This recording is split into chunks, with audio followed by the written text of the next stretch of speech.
مسلمان واضح بات ہے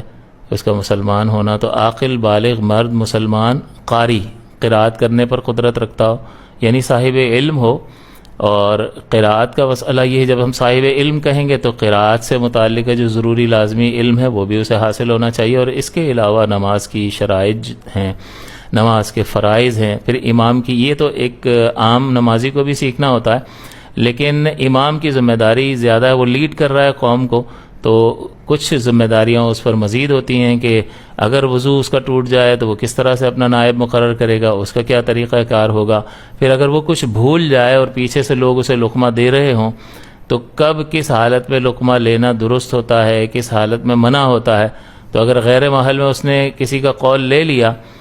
تو دینے والے کی نماز فوراً فاسد ہو جائے گی، اور اگر اس نے لے بھی لیا تو اس کی نماز بھی فاسد ہو جائے گی، اور پیچھے جتنے ہوں گے اس کی نماز بھی فاسد ہو جائے گی۔ اور اب اگر علم ہی نہ ہو تو پھر کیا ہوگا اس نماز کا؟ تو لہٰذا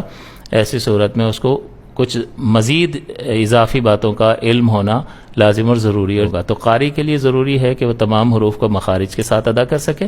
اور حروف مدہ کی رعایت کر سکے، لیکن بہت زیادہ ضروری امر قرأت میں تو صرف اتنا ہی اس کے لیے ضروری ہے،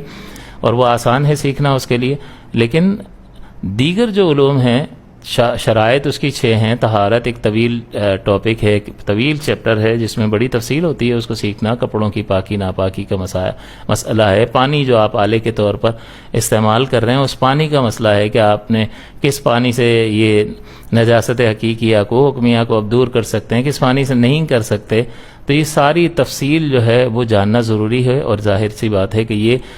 بہت زیادہ محنت کا تقاضا بھی کرتی ہے، تکرار کا تقاضا بھی کرتی ہے، تو یہ اہلیت ضروری ہے۔ اگر یہ نہ ہو تو پھر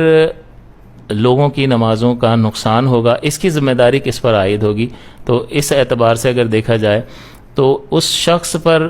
اولین ذمہ داری عائد ہوگی جو امامت کے لیے درخواست دے رہا ہے یا مؤذن ہونے کے لیے درخواست دے رہا ہے، کیونکہ بعض اوقات امام صاحب کسی وجہ سے چھٹی پر گئے ہوئے ہوتے ہیں تو مؤذن صاحب ان کی جگہ امامت کر رہے ہوتے ہیں، تو اس کا مطلب یہ دونوں افراد جو ہیں ذمہ دار ہیں ان تمام مسائل کو سیکھنے کے جو نماز سے خاص کر متعلق ہوتے ہیں، تعلق رکھتے ہیں۔ مسلمان واضح بات ہے اس کا مسلمان ہونا، تو عاقل بالغ مرد مسلمان قاری قرأت کرنے پر قدرت رکھتا ہو، یعنی صاحب علم ہو۔ اور قرأت کا مسئلہ یہ ہے، جب ہم صاحب علم کہیں گے تو قرأت سے متعلق جو ضروری لازمی علم ہے وہ بھی اسے حاصل ہونا چاہیے، اور اس کے علاوہ نماز کی شرائط ہیں،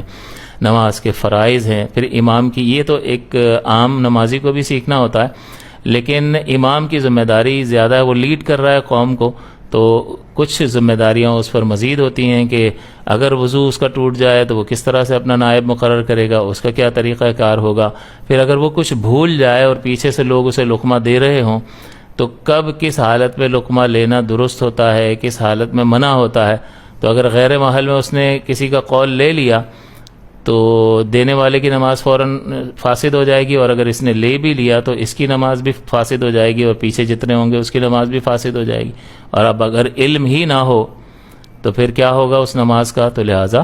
ایسی صورت میں اس کو کچھ مزید اضافی باتوں کا علم ہونا لازم اور ضروری ہوگا۔ تو قاری کے لیے ضروری ہے کہ وہ تمام حروف کو مخارج کے ساتھ ادا کر سکے اور حروف مدہ کی رعایت کر سکے، لیکن بہت زیادہ ضروری امر قرأت میں تو صرف اتنا ہی اس کے لیے ضروری ہے، اور وہ آسان ہے سیکھنا اس کے لیے، لیکن دیگر جو علوم ہیں شرائط اس کی 6 ہیں۔ طہارت ایک طویل ٹاپک ہے، ایک طویل چیپٹر ہے جس میں بڑی تفصیل ہوتی ہے اس کو سیکھنا، کپڑوں کی پاکی ناپاکی کا مسئلہ ہے، پانی جو آپ آلے کے طور پر استعمال کر رہے ہیں اس پانی کا مسئلہ ہے کہ آپ نے کس پانی سے یہ نجاست حقیقیہ کو حکمیہ کو اب دور کر سکتے ہیں، کس پانی سے نہیں کر سکتے، تو یہ ساری تفصیل جو ہے وہ جاننا ضروری ہے، اور ظاہر سی بات ہے کہ یہ بہت زیادہ محنت کا تقاضا بھی کرتی ہے، تکرار کا تقاضا بھی کرتی ہے، تو یہ اہلیت ضروری ہے۔ اگر یہ نہ ہو تو پھر لوگوں کی نمازوں کا نقصان ہوگا، اس کی ذمہ داری کس پر عائد ہوگی؟ تو اس اعتبار سے اگر دیکھا جائے تو اس شخص پر اولین ذمہ داری عائد ہوگی جو امامت کے لیے درخواست دے رہا ہے یا مؤذن ہونے کے لیے درخواست دے رہا ہے، کیونکہ بعض اوقات امام صاحب کسی وجہ سے چھٹی پر گئے ہوئے ہوتے ہیں تو مؤذن صاحب ان کی جگہ امامت کر رہے ہوتے ہیں، تو اس کا مطلب یہ دونوں افراد جو ہیں ذمہ دار ہیں ان تمام مسائل کو سیکھنے کے جو نماز سے خاص کر متعلق ہوتے ہیں، تعلق رکھتے ہیں۔